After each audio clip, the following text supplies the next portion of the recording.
السلام علیکم ورحمۃ اللہ وبرکاتہ۔ دین کا کمال نماز کے کمال میں ہے۔ اپنی نمازوں میں کمال کو پیدا کرو۔ نماز اور جماعت سے نماز پڑھنے کے متعلق حضرت جی دامت برکاتہم نے بہت ہی اہم اور انتہائی ضروری اور قیمتی باتیں ارشاد فرمائی ہیں۔ آپ تمام حضرات سے درخواست ہے کہ پوری بات کو دھیان و توجہ کے ساتھ میں سنیں اور ان تمام باتوں پر عمل کرتے ہوئے نقل و حرکت کے ذریعے سے پوری امت تک پہنچائیں۔ مدینہ مرکز بیجاپور۔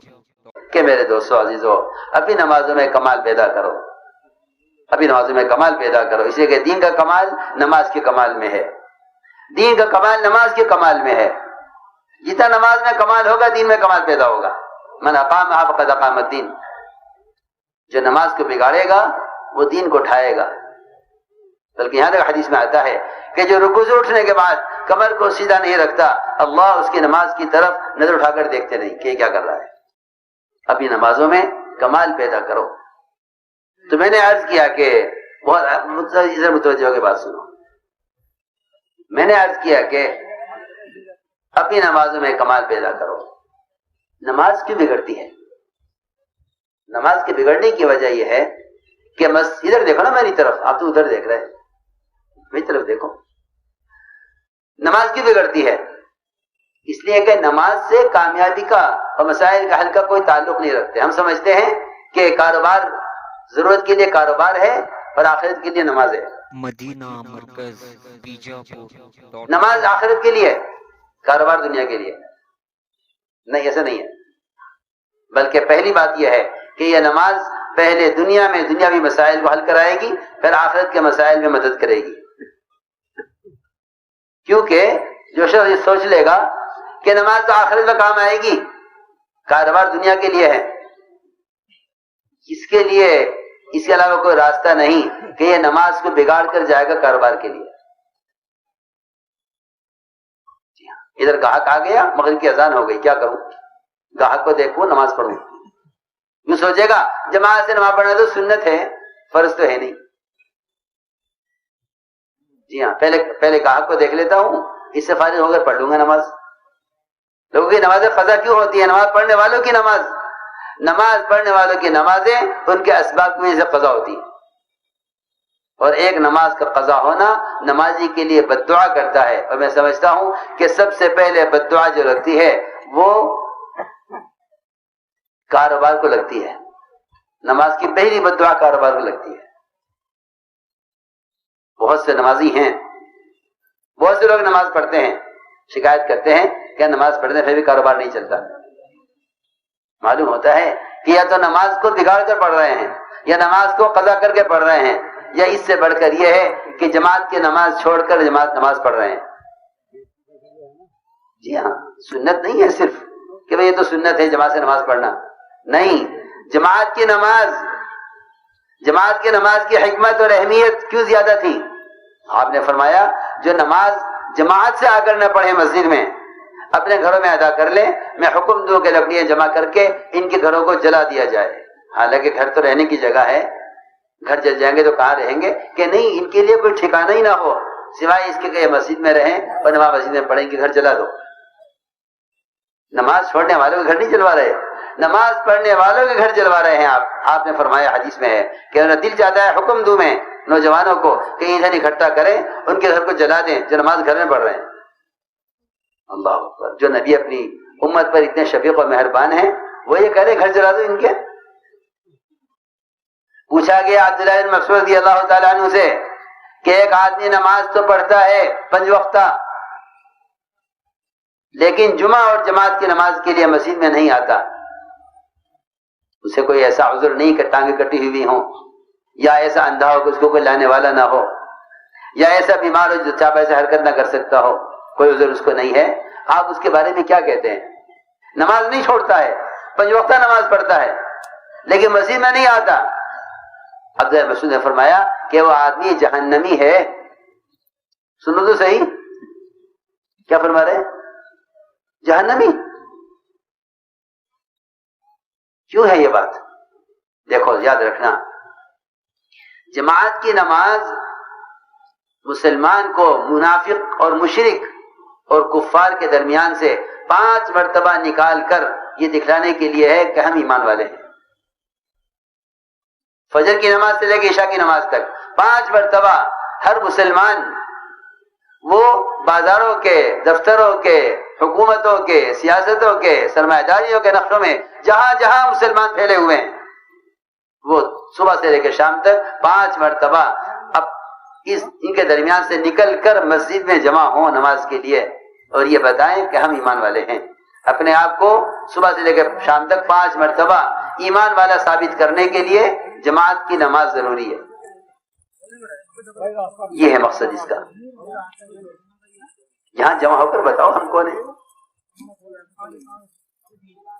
یہاں جمع ہو کر بتاؤ ہم کون ہیں. تو میں نے عرض کیا کہ نماز آدمی بگاڑتا ہے سبب کے لیے، پھر اللہ اسباب کو بگاڑتے ہیں نماز کے بگڑنے کی وجہ سے. آپ دیکھیں گے گاہک آ گیا، ادھر اذان ہو گئی مغرب کی، کیا کروں، صبح سے شام تک کوئی آیا نہیں تھا گاہک، اب ایک آیا ہے اور ایسے آرڈر لے کر آیا کہ صبح سے لے کے شام تک اتنی آمدنی نہ ہوتی جتنی اس وقت ہو جائے گی. اللہ کرتے ہیں. اللہ نے اسے ایسے آرڈر کرائے ہیں، ایسے آرڈر کرائے کہ یہ سوچے پڑ گیا کہ اب میں کیا کروں، نماز پڑھوں یا اسے مال دوں. اگر مال دیتا ہوں تو نماز جائے گی. شیطان کہے گا حلال روزی کمانا بھی تو فرض ہے. ہاں، اور یہ اللہ تو لایا ہے گاہک کہ اللہ تجھے مال دینے کے لیے گاہک نہیں لایا، اللہ تیری آمدنی کے لیے گاہک نہیں لایا، اللہ تیری نماز کے امتحان لینے کے لیے گاہک لایا ہے. تیری نماز کے امتحان کے لیے. اسے ضرورت نہیں ہے کہ وہ گاہک کے ذریعے سے تجھے مال دے، نہیں، اسے اس کی ضرورت ہی نہیں ہے. اللہ کو اس کی ضرورت ہی نہیں ہے رزق دینے کے لیے.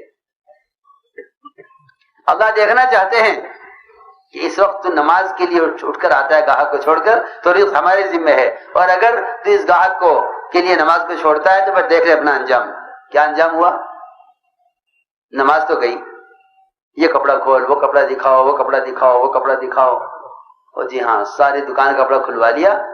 جب اس نے نماز کو ضائع کیا تو اللہ تعالی نے اس گاہک کے دل کو اس کے مال سے پھیر دیا. تو اللہ کے ہاتھ میں ہے نا. ان تاجروں کے ہاتھ میں دل ہوتے تو یہ تو سارا بیچ لیتے، سارے لوگوں کے پیسے لوٹ لیتے.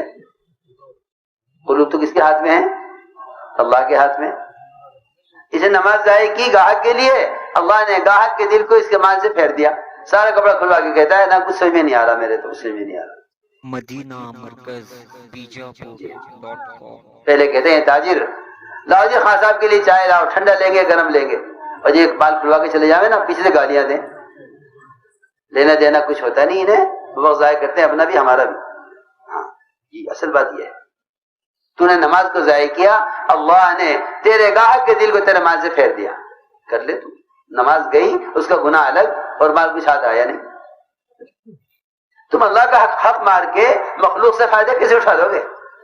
سوچو تو صحیح. اگر گاہک کے لیے نماز چھوڑ کر کما بھی لیا، اللہ وہ حادثہ لائیں گے، اس گاہک سے جتنا کمایا تھا اس سے زیادہ مال اس حادثے میں خرچ ہو جائے گا. آپ دیکھ رہے صبح شام آپ کے سامنے ہے.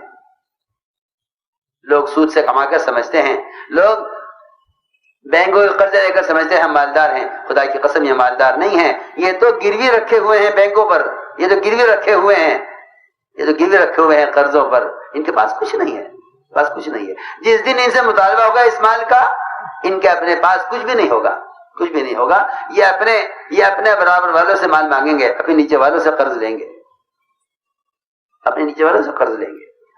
تمہارے سامنے ہے. اس لیے کہہ رہا ہوں کہ نماز ضائع نہ ہو، نماز ضائع نہ ہو. نماز کا ضائع ہونا پورے اسلام کا ڈھا جانا ہے. نماز کا ضائع ہونا کفر ہے، نماز کا ضائع ہونا کفر ہے. مسلمان جتنے چاہے اپنے مسلمانوں کے دعوے کر لے، نماز کو چھوڑنے والا کفر کے راستے پر ہے. اسلام اس کا کوئی حصہ نہیں ہے. تم چاہو نماز چھوڑ کر زمین سے حصہ لے لیں، وطن سے حصہ لے لیں، کاروبار سے حصہ لے لیں، نہیں. یہ ساری چیزیں خطرے میں پڑیں گی کیونکہ نماز چھوڑنے والے کا اسلام میں کوئی حصہ نہیں ہے. سیدھی سیدھی بات ہے. تم پریشان ہو گئے کیا رے؟ ہمارے پیر تلے کی زمین نکل رہی. کہتے ہیں نا لوگ خطرے میں، کیا کہے خطرے میں پیر تلے کی زمین نکل گئی. جی ہاں، ایسا کوئی خطرہ آ جاتا ہے، کوئی حادثہ، لوگ کہتے ہیں پیر تلے کی زمین نکل رہی. جب نماز چھوڑنے والے کا اسلام میں کوئی حصہ نہیں تو تمہیں اپنے وطن کا حصہ، تمہیں اپنے مال کا حصہ، تمہیں اپنی دکان کا حصہ، تمہیں اپنے ملک میں رہنے کا حصہ مشکل پڑ جاوے گا اگر نماز چھوڑو گے. سیدھی بات ہے. یہ حالت کیوں بنے؟ میں کہہ دوں اگر کہ مسلمان کے اپنے اعمال پہ یہ حالات ہیں تو لوگ کہتے ہیں کہ جی ایسا کہنے تو مناسب معلوم نہیں ہوتا. غیر ہنسیں گے. کیوں؟ تم اللہ پر ناراض کر کے غیروں کو ہنسنے کا موقع کیوں دے رہے ہو؟ اللہ کو ناراض کر کے غیروں کو ہنسنے کا موقع کیوں دے رہے ہیں؟ تمہارے اپنے ہاتھ میں ہے. تمہارے اپنے ہاتھ میں ہے.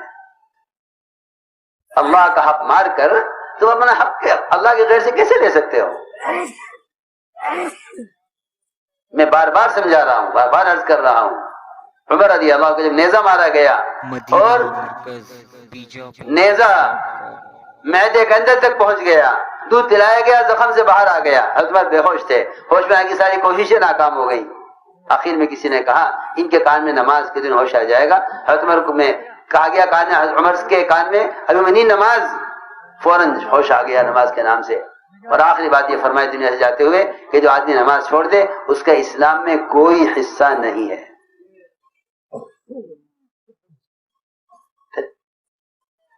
نماز اسلام میں کوئی حصہ نہیں، اور مسلمان کیا ہے؟ ہمارا حصہ چھین رہا ہے. سنو تو صحیح کتنا فرق بیٹھا ہے.